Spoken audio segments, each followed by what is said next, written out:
The Middle Ages were a bitterly violent period of virtually incessant warfare.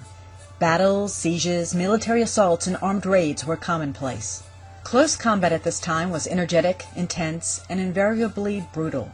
Yet by no means was it without tactical skill and technical artistry.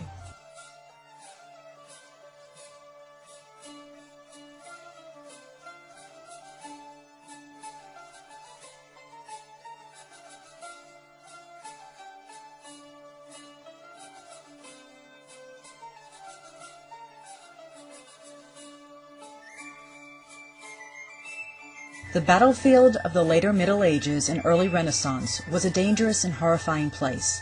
Arrows and spears flying, pole arms ramming and jostling, horses charging and falling, blades stabbing and slashing, blows clubbing and smashing, men pulling and falling, all surrounded by dirt, blood, cries, curses, and scattered bodies. It was a chaotic and unpredictable scene that could prove instantly fatal to a fighting man.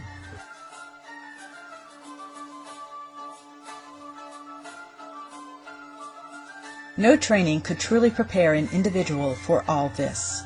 Under such conditions, what training and fighting skills provided, as did good weapons and armor, was to extend a man's chances of survival.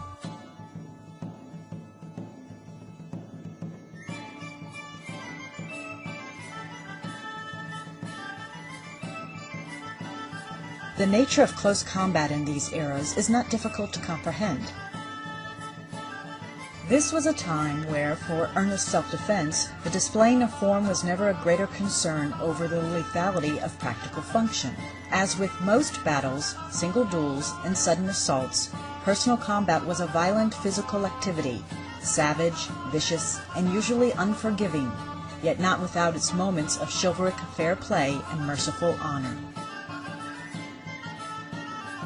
But idealized chivalric feats of arms were overshadowed by the bloodthirsty reality of common martial violence.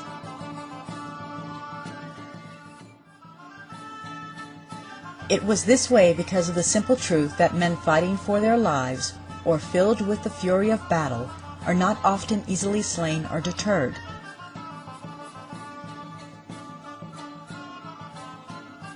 Such was the reality of the often tragic, always bloody, frequently misportrayed, and yet widely celebrated fact of medieval and Renaissance close combat.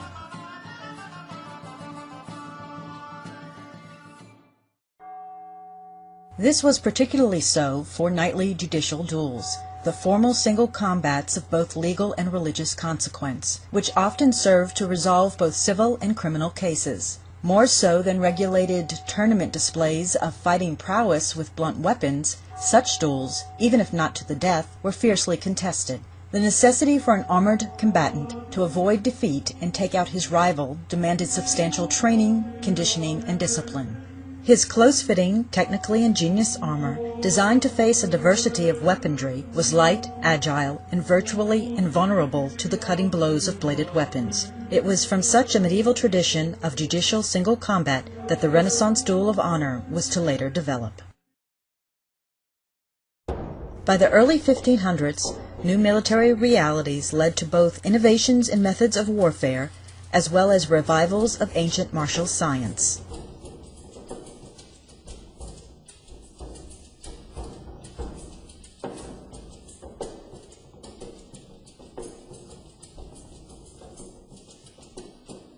The Renaissance battlefield had become dominated by infantry formations wielding long pole arms and supported by cannon. Whether on horseback or foot, the armored man-at-arms, with his skills in the chivalric art, was no longer the central military figure he once was.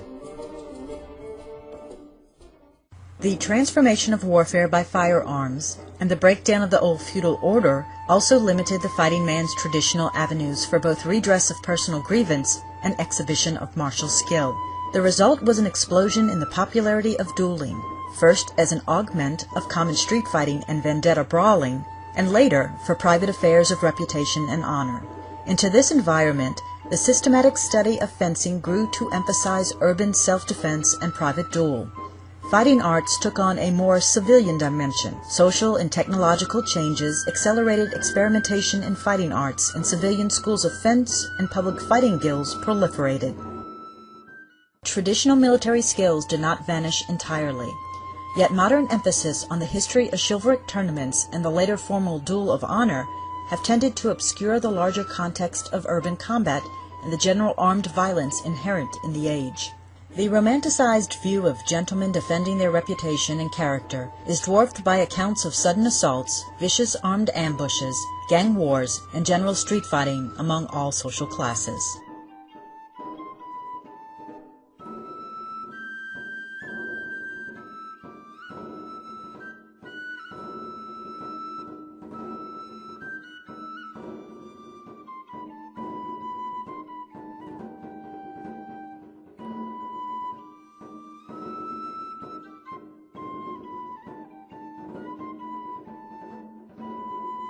For self-defense on foot, a wide array of personal arms and armor were employed, and skill in their use was a necessity.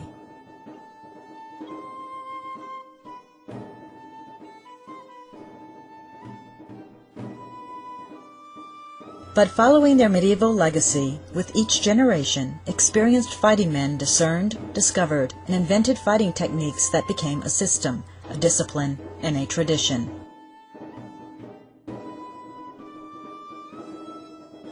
Experts of these combatives became professional self-defense instructors and heads of fencing schools, masters of the art and science of defense, the martial arts of Renaissance Europe.